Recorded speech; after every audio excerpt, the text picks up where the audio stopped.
Hola, mi nombre es Daniela y hoy tengo el honor de presentarles a el periodista Ernesto Salayandía. Hola, Ernesto. Hola, ¿qué tal? ¿Cómo estás? Muy bien, ¿y usted? Muy bien, muchas gracias. Gracias por esta oportunidad. No, usted. Cuénteme cómo inició su carrera dentro del periodismo. Yo empecé desde muy niño en una agencia de noticias. Esta agencia de noticias suministraba de información diaria a periódicos, estaciones de radio, oficinas de gobierno, sindicatos, universidades. Esta agencia se llamaba Agencia Nacional Periodística AMPE y yo era el mensajero. Y entonces, en aquella época había agencias como la UPI, la France Press, Prensa Cubana, y yo iba a estas agencias por los cables. Las noticias eran en rollos, y entonces yo tenía que cortarlas y seleccionarlas para dárselas al operador de Telex. Las noticias salían perforadas y luego de ahí las metían al carrier y al sistema y luego ya la mandaba a toda la red. Y empecé a teclear, empecé a hacer el resumen de boletines, empecé a redactar y ahí empezó mi carrera. Empecé primero como redactor, luego se dio la oportunidad de producir un noticiario que se llamaba Línea Directa y yo seleccionaba todas las noticias y las redactaba y hacía los guiones. Después empecé a suplir a los reporteros. Pues estaba muy joven, a los 14, 15 años. Empecé a suplir a los reporteros, o ya me iba con ellos a los eventos. Cubría las notas policíacas, cubría las notas taurinas, cubría tantas cosas. Y así empecé. Hubo un programa que hacíamos los domingos que se llamaba Órbita Deportiva. Y yo hacía el guión de Órbita Deportiva, lo hice por muchísimos años. Después de la agencia de noticias fui corresponsal del Heraldo de Toluca en el Valle de México y al rato me fui al Heraldo de Toluca, me hice director, bueno, con la ayuda de mi papá, pero me hice director por méritos propios del Heraldo de Toluca a los 17 años.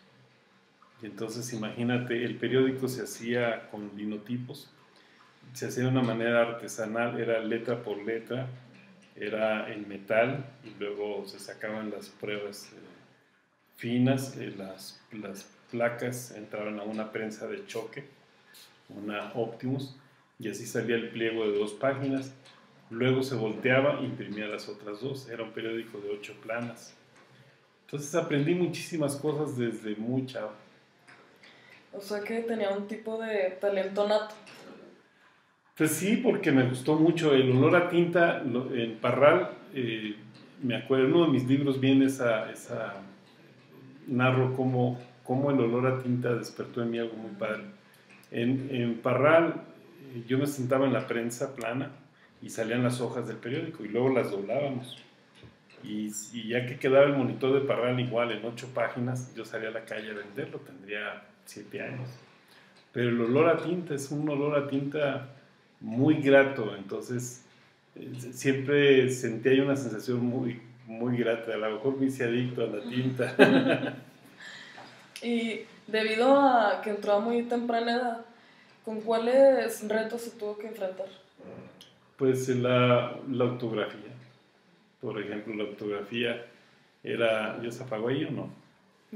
La, la ortografía fue mi coco, porque un día me mandaron a un campeonato mundial de voleibol y fue la primera vez que viajé en avión y entonces yo mandaba las notas y se burlaban de mí por la ortografía. Entonces ese fue mi coco tremendo. Bueno, ahora con la tecnología que hay de las computadoras y todo eso, se pueden resolver muchos problemas, pero mi coco fuerte fue la ortografía. Luego, eh, me gustó mucho entrevistar, mucho, mucho, mucho.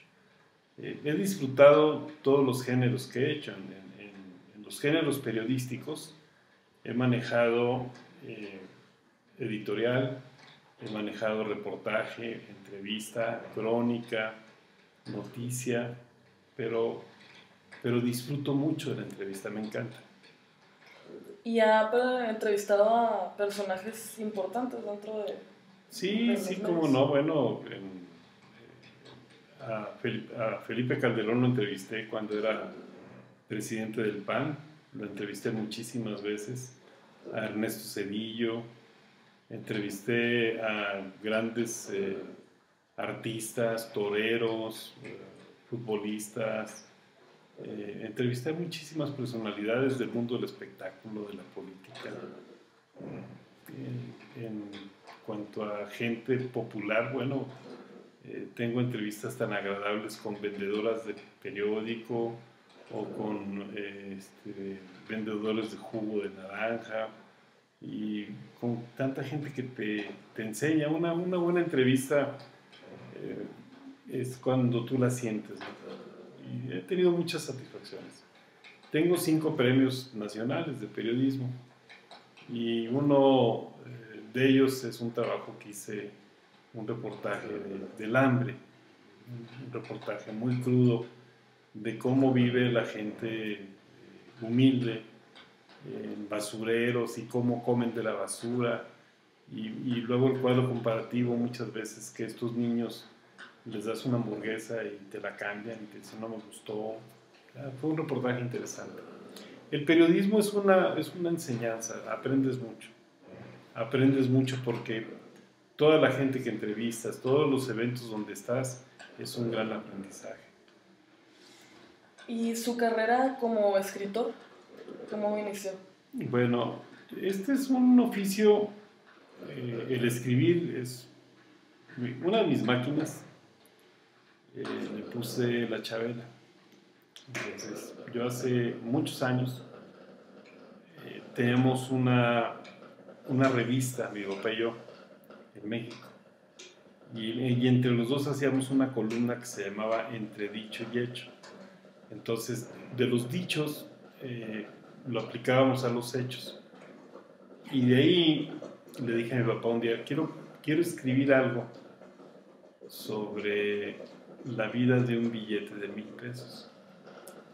Y yo tenía, pues era presidente López Portillo, estás hablando del 82, 70 y tantos, 79, 80. Me dice, aviéntatelo. Y empecé a escribir la vida de un billete de 1,000 pesos. Y el billete va narrando la vida de sus dueños. Y sus dueños, pues es una prostituta, una maestra de escuela, un mesero, un agente de tránsito. Y el billete va sufriendo, por ejemplo, en una boda lo pinchan y lo colocan en el velo. En otros lo agarran para pintar. Alguien se lo pone en el zapato, alguien se lo pone en el pecho. Vaya, la historia del billete es así muy colonial, pero es muy coloquial, perdón, pero es así muy sabrosa, muy rica. Y el billete es dicharachero, el billete es carismático, emotivo. Llega a un panteón donde los marihuanos tenían su planta de pan igual en el panteón. Llega también a los niveles de corrupción y lo describe. Entonces, el billete se pierde entre un drenaje. Vaya, es una historia muy padre. Ese fue mi primer libro. Bueno, mi primer texto, porque no lo hice libro. Y luego escribí otro que se llama El reloj. Es la historia de un relojero, es una novela. Fue mi primera novela, me encantó. Y este relojero quiere ser presidente municipal de su pueblo. Y en esa época el único medio de comunicación que había en el pueblo era el escaparate del relojero. Él recortaba los periódicos con las últimas noticias de lo que le llevaban por correo y ponía su escaparate en la vitrina. O sea, y la gente pues veía las noticias, pero de 15 o de un mes atrás. Y él hace un periódico clandestino y hace la lucha. Finalmente llega y triunfa. Pero yo me apasioné tanto del personaje, se llama Samuel Chávez Alicante, que mi hijo Samuel, que ahora tiene 31 años, va a cumplir 32, mi hijo se llama Samuel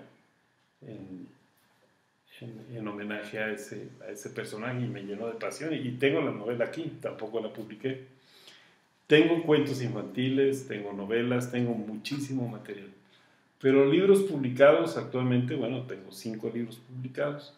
Y libros terminados tengo un mundo. Ahí vienen en mi página. Mi página es Crisis Creces. Las personas pueden adquirir mis libros a través a través de línea en la librería cibernética. Y mi propuesta es ahora, bueno, una buena parte de mis libros son relacionados a las adicciones. En los medios de la comunicación, ¿cuáles son los pros y los contras? Bueno, en materia de política, lo que tienes en contra es que toda la esfera de gobierno te domina, porque el gobierno manda sus boletines y el gobierno organiza sus conferencias de prensa y el gobierno te dice la información que quiere que tú informes. Esa sería una contra. Y la otra contra es que no hay acceso a la información, no tenemos acceso a las estadísticas, no sabemos qué es lo que pasa con muchas cosas. Por ejemplo, ¿qué sucede con el número de muertos? No sabemos cuánta gente muere al día, ni de qué muere esa gente. O no sabemos tampoco el número que pudiera tener una entidad en cuanto a divorcios y las consecuencias de los divorcios. Entonces, esos son algunas contras que tiene el medio. Lo que tiene un medio de comunicación y la misma comunicación es que te da mucha creatividad. Tú puedes hacer lo que quieras. En radio, en televisión, ahora en internet. O sea, hay muchas posibilidades de hacer maravillas. Pero también tiene algunas limitantes. ¿Cuáles son las limitantes? El criterio de quien maneja la comunicación gubernamental. Estos servidores públicos, algunos que pues tienen un criterio muy reducido, no tienen la visión y en lugar de dar la facilidad te entorpecen tu trabajo. Hay cosas que no están a la luz pública porque estas gentes te lo impiden o te bloquean, ¿no? Y volvemos a lo mismo, es la manipulación. Si alguien se sale del ritmo, del contexto, como que no les gusta. De sus libros, bueno, el que yo tuve la oportunidad de leer fue Tiempos de Luz. Muy, muy interesante. Pero en cuestión de medios de comunicación, estudiantes, ¿cuáles le recomendaría? Bueno, tengo una propuesta que es Radio, Causa y Cauce. Yo hice este libro, es un manual que pesa 1 kilo, son 26 capítulos.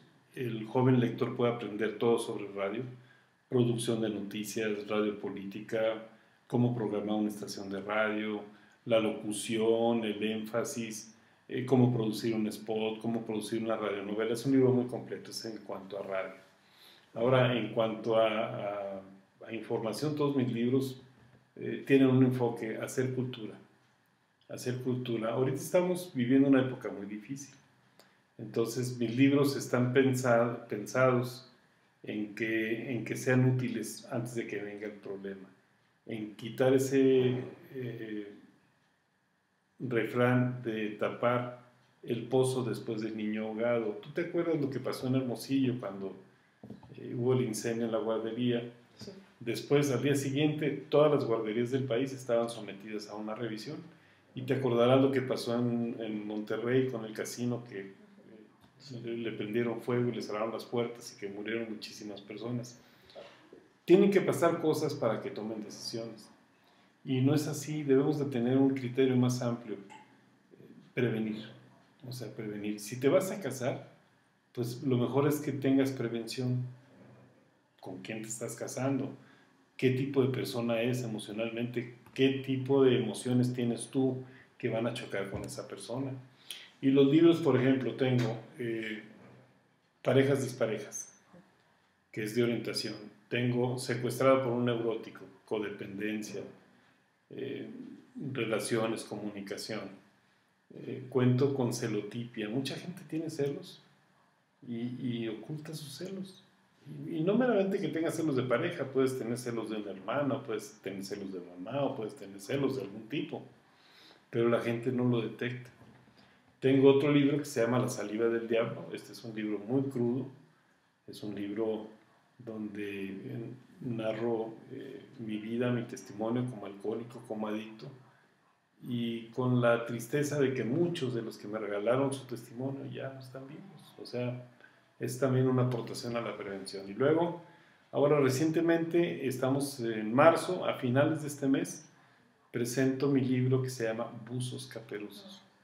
Buzo caperuzo con qué? Buzo caperuzo con la pereza, buzo caperuzo con el desorden, buzo caperuzo con el consumismo, buzo caperuzo con dañar tu cuerpo, buzo caperuzo con tantas cosas que no nos lo dicen. Nosotros buscamos el enfoque siempre de innovar y siempre estamos viendo qué es lo que hacemos, pero nadie nos guía.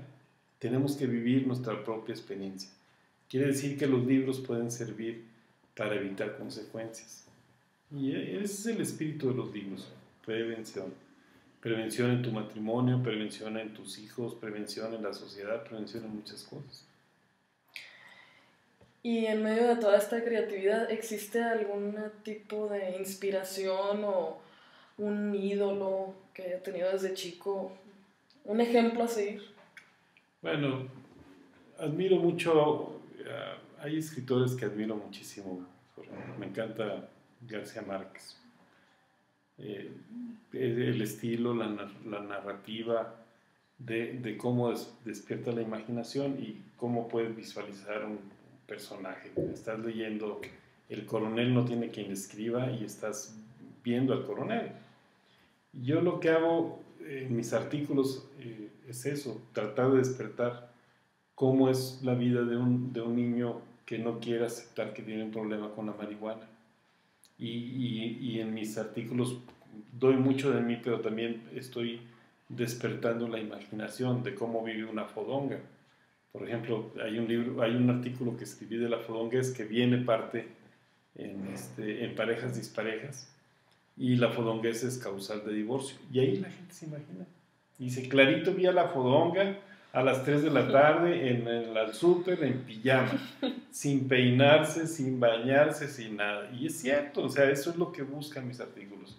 Y me inspiro en ese, es un don que Dios me dio, y me encanta ver cómo yo mismo visualizo. Si estoy hablando de un adicto que tiene 50, 60 años, vive con su mamá, y el adicto usa crack y se pone hasta el gorro, y la mamá pues está preocupada, y entonces voy viendo toda esa escena, y eso es lo que me atrae mucho. Pues tiene una vida muy interesante y una trayectoria muy larga, sí, y llena de esperanza para los jóvenes y todas esas personas que están pues en la cueva, ¿no?, en la oscuridad. ¿Alguna otra cosa que desee agregar? Bueno, sí, gracias. Estoy incursionando en teatro. Estoy produciendo teatro, estoy aprendiendo a producir teatro. Hicimos una obra que se llama Buzos Caperuzos. Hicimos 5 sketches. Yo los escribí. Yo actué en esos sketches. Entonces, es algo tan padre. Muy completo. Muy completo. Tenemos la característica del adicto, la característica del neurótico, la característica de esos padres con mala comunicación, la característica de la mala comunicación en niños y adolescentes con sus padres. Entonces el teatro, ahora que conozco este medio, me encantó, me fascinó. Estoy en televisión, me fascina la televisión. Estoy escribiendo ahorita para más de 70 periódicos de la República Mexicana. Cubro prácticamente todo el país. Imagínate periódicos como El Occidental de Guadalajara, El Siglo de Torreón, Vanguardia de Saltillo, El Diario de Sonora, El Heraldo de Chihuahua, El Mexicano de Ciudad Juárez, que en suma, por semana, superan más de los 2 millones de ejemplares, fácil. Entonces, eso me da la oportunidad de recibir correos de todas partes. Pero también estoy en Estados Unidos. Estoy en Estados Unidos y estoy también en Canadá. Y esto me da mucha fuerza, me da mucha energía. El estar vigente, presente y sirviendo. Quiero decirte que me siento muy feliz, muy agradecido con Dios y que no voy a parar, esto no va a parar. Tengo muchas cosas. Tengo muchas cosas que dar. Me preocupa pues lo que les sucede a los niños. Ahora que fui a las escuelas y estoy yendo a las escuelas, me doy cuenta que los niños están cortando sus brazos y los ves con cortadas y con mensajes. Veo que los niños se queman con cigarro. Veo que los niños traen sus uñas negras. Veo que los niños están abandonados de sí mismos. Y con tristeza yo empecé a fumar a los 12 años, pero yo sé lo que me pasó. Y veo a estos niños fumando desde los 8 a los 10 años. Me siento a veces solo en esta labor que hago, porque lo mismo pues platico con madres que con esposas de alcohólicos, que con madres que están frustradas y veo cómo está todo el problema. Y la verdad de las cosas es que estamos cruzados de brazos y no estamos haciendo nada. No estamos haciendo nada, se pierden vidas. Aquí en Chihuahua mueren más de 40 heroinómanos al mes. Y no lo sabemos. ¿Por qué? Porque no tenemos el reporte estadístico. Pero si lo tuviéramos, serían más de 40 personas que mueren, la mayoría varones. La heroína agarra por parejo. Y es muy triste porque un adicto y una adicta, pues difícilmente salen del hoyo, difícilmente salen. Entonces son personas que pierden su vida, pierden su familia, no tienen trabajo, no tienen escuela, no tienen absolutamente nada. Y cuando no tienes nada, pues, no pierdes nada porque no arriesgas nada. Y la gente está dormida, está deprimida. Y entonces cuando entran las sustancias, cuando empiezan otra vez a sentirse que existen. Es decepcionante ver cómo gente tan inepta, gente tan mediocre, ocupa cargos en las áreas gubernamentales que no tienen la más mínima noción de lo que es un problema de adicción. No saben. Entonces, qué decepcionante que los mismos puestos públicos se sigan dando por recomendación, por padrinos, y el inepto y sigue y le ha hecho un daño al Estado y le ha hecho un daño a tantas familias. ¿Por qué? Porque tiene un criterio muy cuadrado y esto ya nos rebasó. Entonces, pues sí soy un periodista enérgico. Yo mis comentarios en televisión y en radio, en los periódicos, yo no me detengo. O sea, veo que están cruzados de brazos y que esto no se vale porque son seres humanos los que están muriendo. Lo importante es que nosotros estamos en acción. Claro, eso es todo. Y hay tantas cosas tan padres. Hay tantas cosas tan padres que la verdad que cada día que pasa es un día de alegría. Yo cada día que vivo lo vivo con intensidad y con energía. Me encanta, me encanta. Hoy no cambio. No cambio mi día por la mejor de mis parrandas. No las cambio. Y tengo muchos proyectos, pues, tengo talleres, doy talleres de capacitación, tengo técnicas para hablar en público, tengo un taller para parejas disparejas, tengo otro taller para los maestros, o sea, tengo mucho que aportar, mucho, y no descansaré hasta que algo se logre, ¿no? No, y seguramente que sí han logrado muchos cambios. Sí. Pues muchas gracias por esta plática, ojalá tengamos la oportunidad de seguir y de verla y en internet, en YouTube, que ahora es una maravilla. Ahora es una maravilla. Yo estoy aprendiendo de las redes sociales y también el comportamiento humano. La gente muestra una enorme necesidad de ser escuchada. Mandas al Face un mensaje y ahí se ve esa hambre, esa necesidad de sentirnos cobijados, de sentirnos protegidos con alguien que te está viendo. A lo mejor ni te conoce ni te va a conocer, pero ya por lo menos con que te ponga me gusta o te ponga un comentario ya te hizo el día. Y estamos tan hambrientos y tan necesitados de eso que bastaría hacer una reflexión regresar a la familia, regresar a esos principios, convivir con la mujer, convivir con los hijos, convivir con uno mismo. ¿Okay? Bueno, pues muchas gracias, Ernesto. A ti, gracias. Gracias por su tiempo y su sinceridad. Muchas gracias a ti. Hasta luego. Hasta luego.